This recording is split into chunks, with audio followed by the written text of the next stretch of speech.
There is an issue, Stephen M. Smith, with Auburn's offense, and I know that this has been a point of emphasis on your show, and the Auburn fan base is going crazy about the team's most recent performance against one of the better defenses in the country at Clemson and losing 14-6, but definitely not getting the job done was Jarrett Stidham. Had 13 for 24 for 79 yards. Cam Pedway put up 74 yards rushing, but with all the sacks taken off the rushing total, you're talking about 38 yards on the ground, so it was barely a 100-yard total offense performance for Auburn. Sacked 11 times against the Clemson defense, and the Auburn fan base is less than happy. Half of this is on the Auburn Tigers offensive line. You got to protect Stidham. And then half of it is a mixture of Stidham and the Auburn Tigers play calling. If you're Stidham, you know the blitz is coming. Check into a hot read. Get the ball out quick. Find a hot read receiver. If the offensive coordinator, Chip Lindsey, Gus Malzahn, if you see your quarterback getting blitzed, call a different play. For these receivers that run all these long developed routes, stop that. Break off the route. Work back to your quarterback. You see your man is running for his life. Work back to him so you can get the football. Break off the route. Get back to Jarrett Stidham so you can get the ball. Auburn's defense played one heck of a ball game. They held Clemson to 14 points. Jeff Holland got pressure to Kelly Bryant. That Auburn defense showed they played their butts off.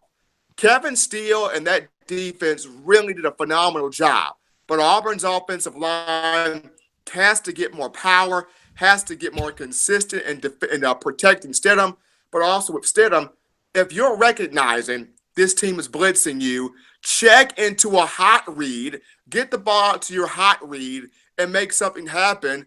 Or the coaching staff, you are seeing your quarterback is getting blitzed for his life.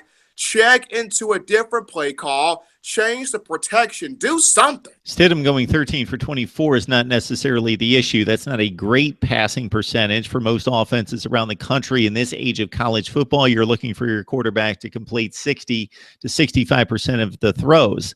What's troubling is, again, not 13 for 24 if you're getting explosive plays. One pass reception of 23 yards in this game by Nate Craig Myers.